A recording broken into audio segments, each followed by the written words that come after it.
بسم اللہ الرحمن الرحیم۔ السلام علیکم۔ اعتزاز احسن کہتے ہیں کہ تقسیم ہند سے پہلے کی بات ہے کہ راجدھانی دلی کے ایک گاؤں میں عجیب واقعہ پیش آیا۔ یہ برِ صغیر کا ایک بہت ہی مشہور گاؤں تھا جس کا نام کرپال وانا ہے، اور یہ گاؤں آج بھی موجود ہے۔ اس گاؤں کے لوگ مثالی تھے۔ یہ اپنی نوعیت کا ایک عجیب گاؤں تھا جس میں موجود تمام گھروں کے دروازے نہیں تھے۔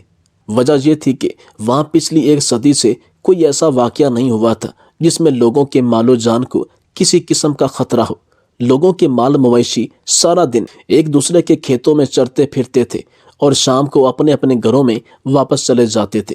اگر کسی کا دل نہ کرتا اپنے گھر واپس جانے کا تو وہ جس گھر میں ہوتا رات کو ادھر ہی قیام کرتا، بغیر کسی ڈر خوف کے۔ اگر کسی گھر میں شادی ہوتی تو گویا پورا گاؤں سجایا جاتا اور ایک دوسرے کی غمی میں بھی سب شریک ہوتے تھے۔ یہ گاؤں انسانوں کا گاؤں نہیں لگتا تھا، کیونکہ یہاں پر بہت زیادہ احساس، پیار، محبت پایا جاتا تھا۔ نہایت ذہین اور معصوم لوگ رہتے تھے۔ ایسا لگتا تھا جیسے یہ کوئی اللہ تعالیٰ کی خاص مخلوق ہے۔ مہمان نوازی جس طرح یہ کرتے تھے اس طرح کوئی بھی نہ کرتا تھا۔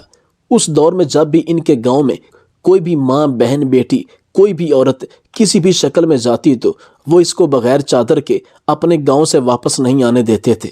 اسی گاؤں میں ایک زمیندار اور سرپنچ جس کا نام راجہ خسرو پرویز تھا۔ یہ کاشتکار ہونے کے ساتھ ساتھ ایک انگریز کمشنر کا منشی بھی تھا۔ کرپال وانا گاؤں کے مسائل حل کرانے میں پیش رہتا تھا اور تمام گاؤں والے راجہ خسرو پرویز کی بہت عزت کرتے تھے۔ ایک دفعہ منشی کی بیٹی رمضان کے مہینے میں کپاس کے کھیت میں کپاس چن رہی تھی کہ ایک عجیب واقعہ پیش آیا۔ کسی نامعلوم آدمی نے اچانک پیچھے سے چاندنی پر ایک نشہ آور کپڑا پھینکا۔ اس سے پہلے کہ چاندنی مڑ کر اس شخص کو دیکھ پاتی وہ بے ہوش ہو کر کھیت میں گر پڑی۔ اس ملعون شخص نے چاندنی کو داغدار کیا جبکہ وہ کھیت کے درمیانی حصے میں موجود تھی اور وہاں کسی کی آمد و رفت کا امکان نہیں تھا۔ کافی دیر بعد ہوش آیا تو وہ نیم برہنہ حالت میں تھی۔ اس کے آدھے کپڑے پھٹ چکے تھے اور اسے اس بات کی بھنک لگ چکی تھی کہ اسے زیادتی کا نشانہ بنایا گیا۔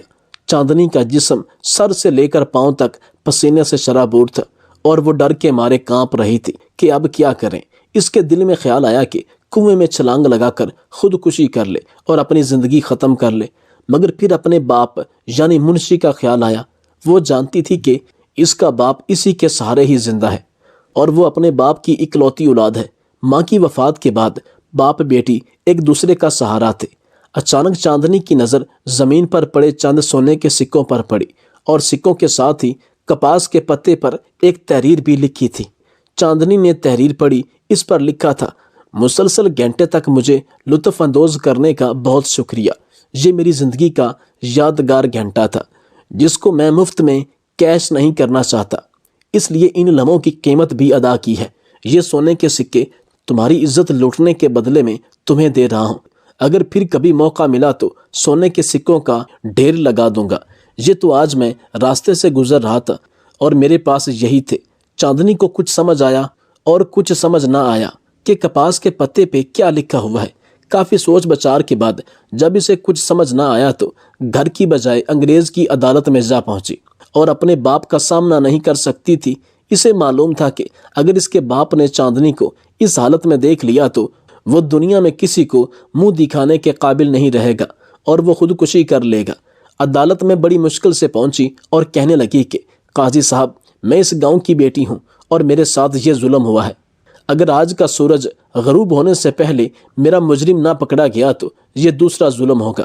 قاضی نے جب چاندنی کو اس حالت میں دیکھا تو غصے سے لال پیلا ہو گیا۔ چاندنی نے اس کے سامنے پتے پر لکھی تحریر اور سونے کے سکے رکھ دیے اور کہا کہ میرے پاس صرف یہی ثبوت ہے۔ قاضی نے حکم دیا کہ اس گاؤں کے تمام مردوں کو عدالت کے احاطے میں جمع کیا جائے۔ کچھ ہی دیر میں تمام مرد عدالت میں جمع ہوئے اور ایک ماہر شناسی کو بھی بلایا گیا جو لکھائی کی شناخت کر سکتا تھا۔ شناسی نے ایک ایک کر کے سب کی لکھائی کی مگر کسی کی بھی ہینڈ رائٹنگ میچ نہ ہوئی۔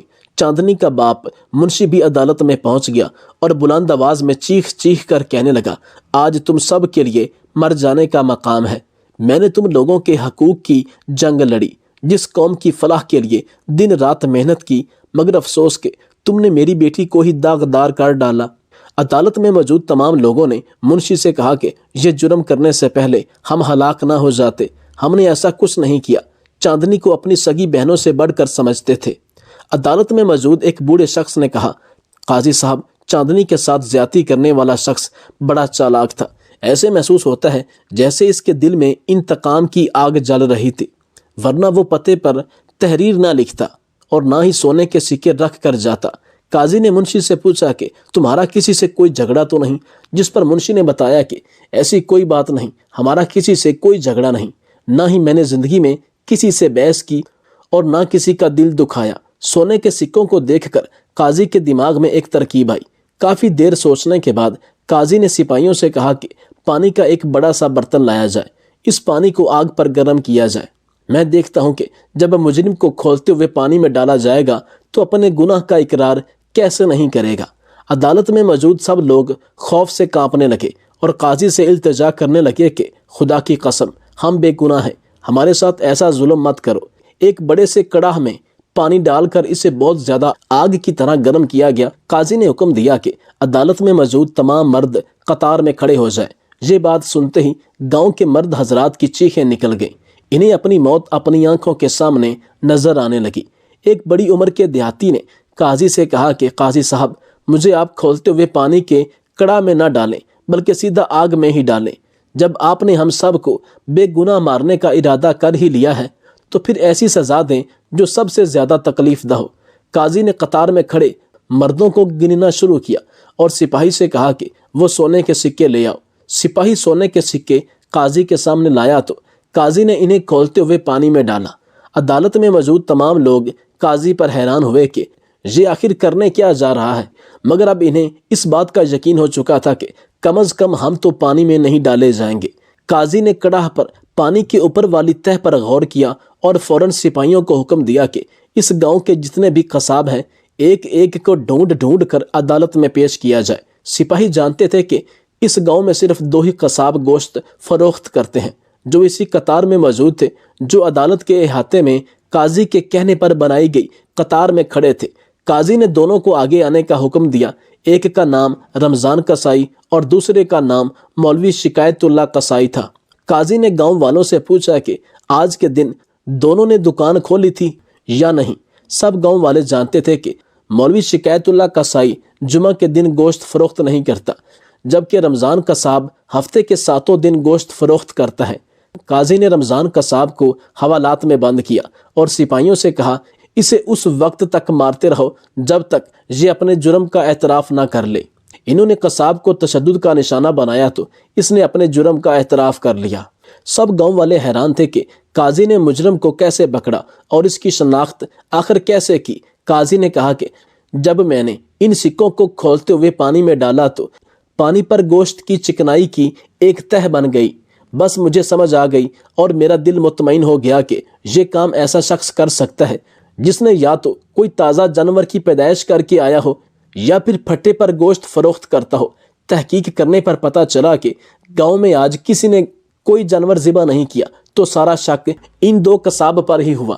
آج چونکہ جمعے کا دن تھا لہٰذا مولوی صاحب نے آج اپنا پھٹا بند کر رکھا تھا، جبکہ رمضان قصاب کی دکان کھلی تھی۔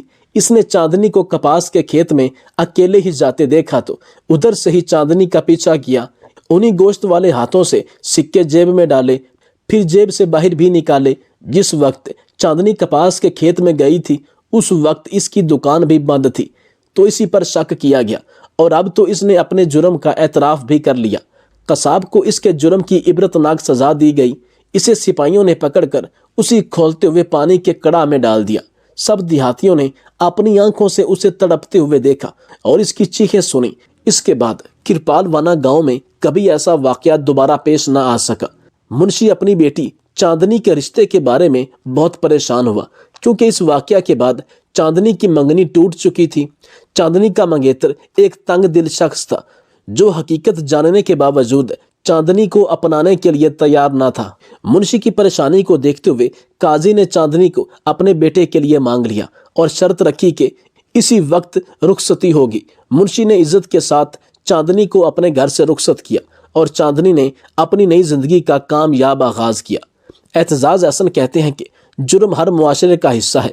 ہر جگہ اچھے برے لوگ موجود ہیں، لیکن جہاں قانون کی حکمرانی ہوتی ہے وہاں ان لوگوں کی جگہ دن بدن تنگ ہوتی جاتی ہے، اور ایک دن ایسا آتا ہے کہ ایسے لوگ ناپید ہو جاتے ہیں، یا تو وہ اپنے کیے کی سزا بھگت کر دنیا سے چلے جاتے ہیں، یا وہ اپنے آپ کو سدھار کر اچھے انسان بن جاتے ہیں۔ اعتزاز احسن کہتے ہیں کہ کوئی بھی معاشرہ کفر کے ساتھ تو زندہ رہ سکتا ہے، لیکن ناانصافی کے ساتھ کبھی زندہ نہیں رہ سکتا۔ کوئی بھی معاشرہ، کوئی بھی قوم جس میں انصاف کا بول بالا ہو، وہ تھوڑے یا زیادہ عرصے میں ترقی کی راہ پا لے گا۔ جہاں انصاف نہیں، وہاں اگر سونے کے مینار بھی ہوں تو وہ معاشرہ، وہ قوم کبھی ترقی کرنا تو دور کی بات، دن بدن پستی اور ضلالت کی دلدل میں دھستی چلی جائے گی۔ آخر میں اعتزاز احسن کہتے ہیں کہ جس دن پاکستان میں صرف حقیقی عدل کا نظام قائم ہو گیا، میں لکھ کر دیتا ہوں کہ اسی دن سے پاکستان کی معاشی حالت، بے روزگاری اور جتنے مسائل ہیں وہ ہر آئے روز کم ہوتے چلے جائیں گے۔ جب امیروں اور غریبوں کو برابر کے حقوق، برابر کا انصاف ملنے لگا تو وہ دن دور نہیں جب پاکستان بھی ترقی یافتہ ممالک میں شامل ہوگا۔ میں آپ کو یقین سے کہتا ہوں کہ ہمیں موٹر ویز کی ضرورت نہیں ہے، ہمیں مزید بڑی بڑی یونیورسٹیز اور بڑے بڑے دیگر ادارے بنانے کی ضرورت نہیں ہے۔ ہمیں چاہیے کہ اسلام کی بنیادی تعلیمات پر عمل کر کے صرف انصاف کو ہر ادارے، ہر سیکٹر، ہر طبقے میں حقیقی معنوں میں لاگو کیا جائے، تو آپ دیکھیے کہ کس طرح پاکستان کی تقدیر بدلتی ہے۔ آپ سے گزارش ہے کہ ہمارے چینل کو لائک، شیئر اور سبسکرائب کیجیے۔ اللہ حمی و ناصر۔